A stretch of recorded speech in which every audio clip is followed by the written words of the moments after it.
Hello there. It's great to have you again here with us.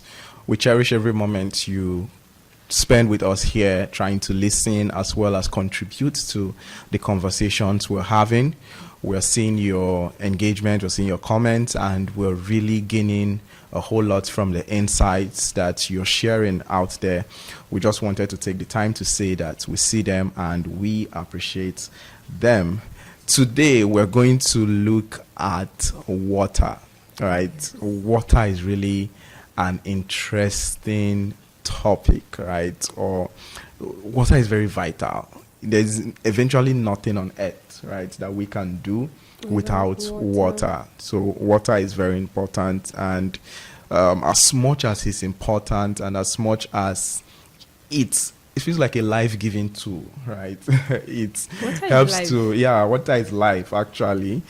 Nourishes our body.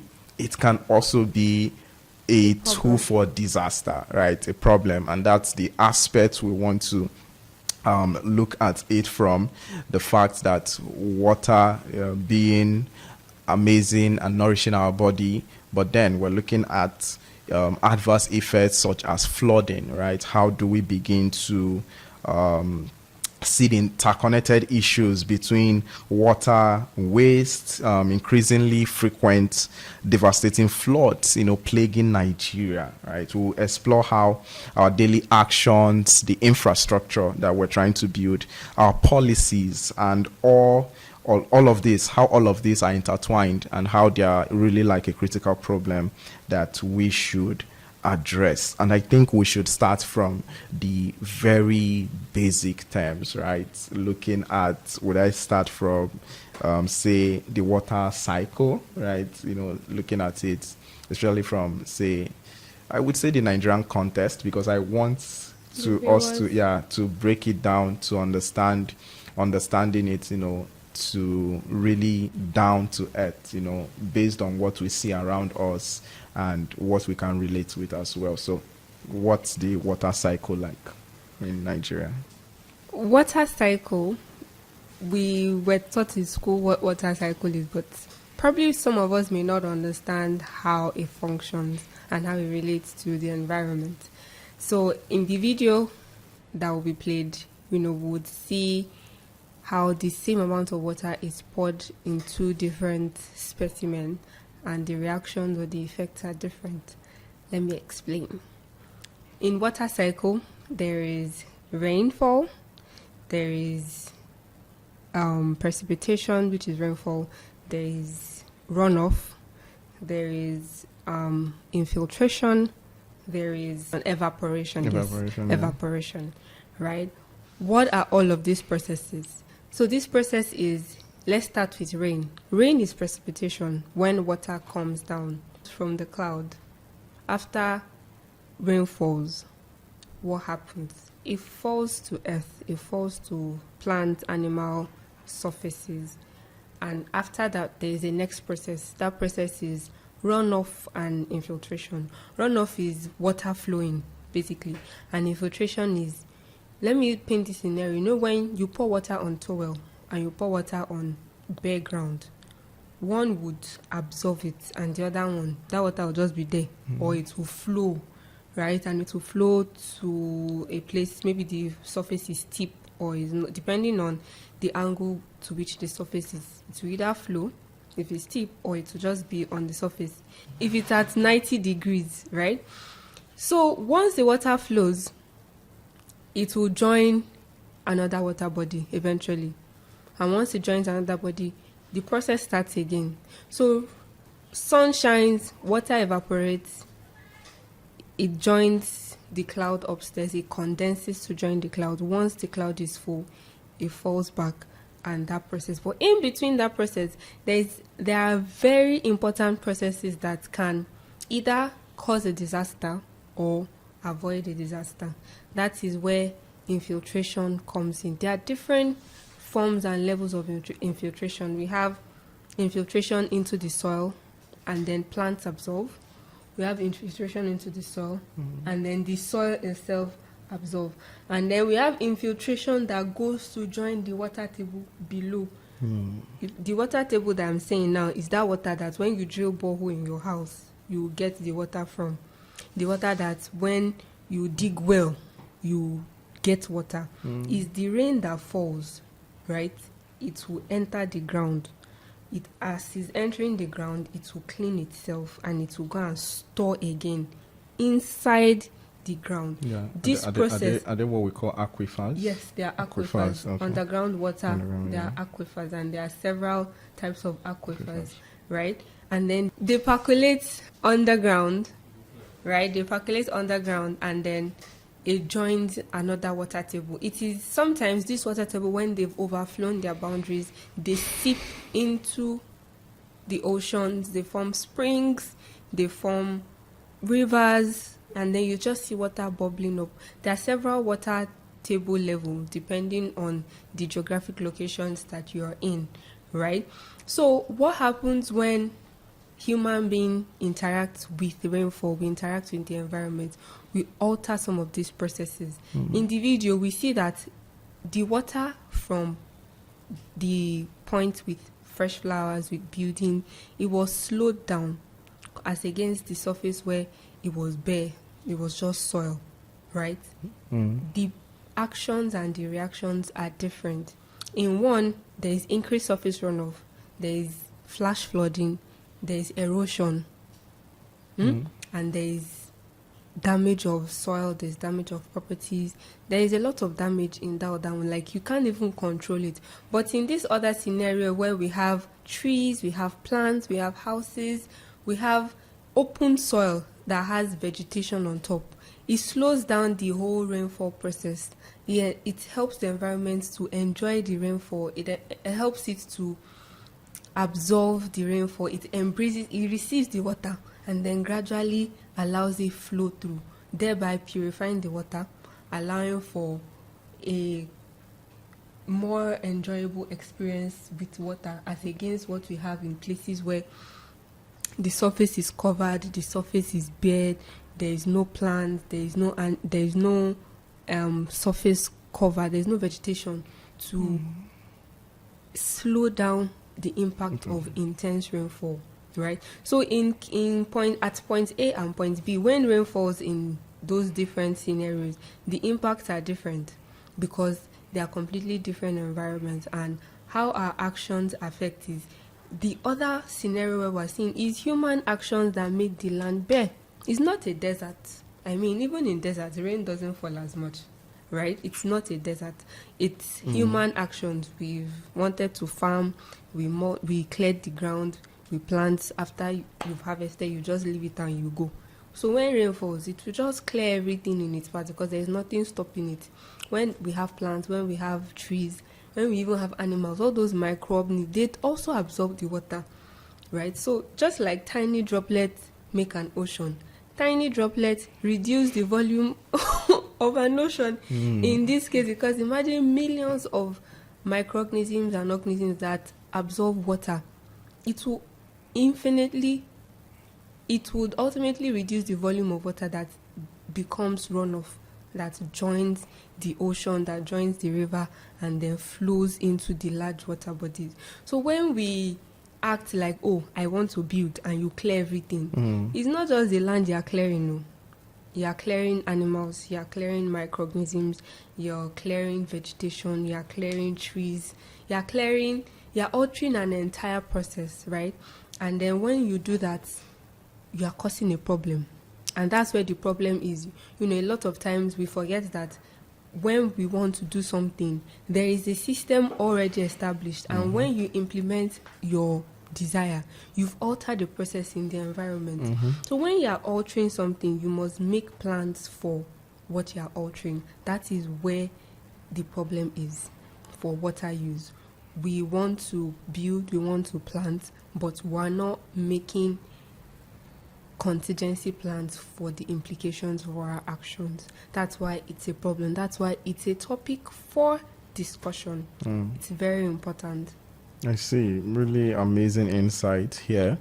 Looking at what natural system should be in place in order to have an amazing experience with the water cycle, right? And that's really eye-opening. And I think this practical explanation and the video itself explains one of the impacts, or rather one of the reasons we're experiencing flooding, right? Because we're not having that proper structure due to over exploitation, right, of natural resources. And that's really cause for concern, right? That what's supposed to be natural, rain being a blessing, now trying to be a problem, or rather a cause, right? So I think still looking at this direction of industrialization as well as urbanization, right? In cities like Lagos, there are other fast-growing cities, right, springing up already in Nigeria, and we're seeing a whole lot of human activities, right? What are the risks that we are exposing ourselves to if we do not intensify measures within our infrastructural developments, looking at how people build, how buildings are approved, looking at even how we build infrastructures for drainage, that's drainage systems that have to deal within the local, state, and even federal government control. So what's really going to be the impact if we continue in this trend and in this pattern of, like it doesn't affect us or we don't care, whereas we're seeing the problem right before our very eyes? The impact is we will have continued disasters, build up of disasters, right? Like serious build up of disasters. Because take, for example, the design of the environment is per square meter, there's an amount of water that when rain falls, it should enter the ground, it should infiltrate and filter through, right? But once that process is altered, what system, what structure are we putting in place to channel that water? We've altered the system. Yeah. So what system are we putting in place to alter it? Mind you, there will always be a build-up. Sometimes it's not the first time you impact something that it will spoil. It will take continuous impact before it will eventually give way. And once it gives way, sometimes it's beyond repairs, but we don't want it to get to that point where the impacts are beyond repairs. Right now, when the roads are being constructed, can we sit down to calculate the metric tons of water that would need to build the water channel for? Because construction road is a long stretch. We have thousands of kilometers of roads that are constructed. We have thousands of houses that are constructed, and the surfaces are covered everywhere. We do interlocking because we don't want our cars to be dirty. We want our environment to be clean. But we are obstructing a natural process, and when you're obstructing a natural process, we should build artificial systems that would accommodate the alteration that we have set in place. But we're not. And that's where the problem is. Or even if we did or we're doing, is not enough, is not at the capacity we need it. So when rain falls, for Lagos, for example, the drainages are limited. Drainages are not as deep as they should. They're not as wide as they should, right? So water will always find its level. Regardless of what you do, water will find its level. So if we don't build the proper drainage structure for rain or water when it comes, it will build its own path. And it's when it's building its own path that there is destruction. Yeah. It's when it's building its own path that there is destruction. We have to develop. Yeah. We are a people who should develop. Human beings, we can't just be at a place without developing. But the question begs, in our bid to develop, are we fully considering the environment and how our inactions impact the environment? And when we are aware of this impact, what measures are we putting in place to curtail, to channel this impact so that it doesn't become a natural disaster? Rain harvesting, for an example, is a way with which we can also tackle flood. Because when rain falls, You can collect rainwater and use. You can collect rainwater and store it. It doesn't have chlorine and all of those. It has electrolytes. It's healthy. You just need to store it and properly clean it, filter it, boil it, however you want to do it, and use. So rainwater harvesting is not for the locals. It's something that everybody should consider. Harvest it and channel it appropriately. Either store it and then gradually release it when the weather is dry. If you know that, I'm too posh to use rainwater. But help the environment. That house that you're building, that surface that you're covering, calculate the water. There are engineers, there are people that's their work. Calculate the water, EIA agents, that's where we come in. Environmental impact assessment for every house, for every construction, for every project that you're altering in the environment. There is an impact assessment that needs to be carried out, and every reaction needs to be measured. In the process of measurement, those measurements are data that needs to be translated into actionable plans. It's not just for data. It's not just for, they say we should do the EIA. You do the EIA and you drop it somewhere. You're not using the results, the data you get from it. You're not directly translating it into actionable plan. Right? So there are a lot of things, there are a lot of factors, there are a lot of implications, but basically the foundation is, as we are progressing, as we are building, as we are moving forward, because human race is synonymous to growth, progress, innovation, we should consider that everything we do in the environment has an impact. And what are the things that we're putting in place to accommodate those impacts? Goes for rain, right? Goes for rain, because we cannot say we'll not build again. No, of course. And we cannot say we'll not plant. Yeah. But in a bit of trying to plant a particular species of crops, a lot of things are put in place. A lot of systems are altered. A lot of things are preferred. In a bit of building an amusement park, in a bit of building a company, building a manufacturing hub, building something aesthetically pleasing, museums, stadiums, and all of that, we are covering the earth's surface. And when you are covering the earth's surface, you are building up disaster, because water will find its way. Whether you allow it or not, it will find its way. Another way flood comes about is poor land management. Take Lagos for example. There are certain places where we shouldn't have so many bungalows, but it's bungalows that we have everywhere. And in cases where they have high-rise, it would implement proper land management. It would implement that, there is land to do other things. There is land for gardening. There is land for sit-out. There is land for park. There is land for every other thing that fosters a healthy community, a healthy environment that is interdependent, and it is well planned and well thought about, right? If we compare Lagos and Abuja now, I know my Lagos people will come. My Lagos people will come for me, but let's not go there, right? So, proper land management. Government should encourage high-rise. They should revise policies that encourage high-rise. That way, we're able to combat flood, because we're not going to build where we shouldn't. And if we're not building where we shouldn't, that place, it will perform its function when rain falls. The flood will not be as much. And it cascades into different things, into different scenarios, and it cannot be overemphasized. The economic impact of flood is so bad, because once flood starts, the economic activities in that area goes to a halt.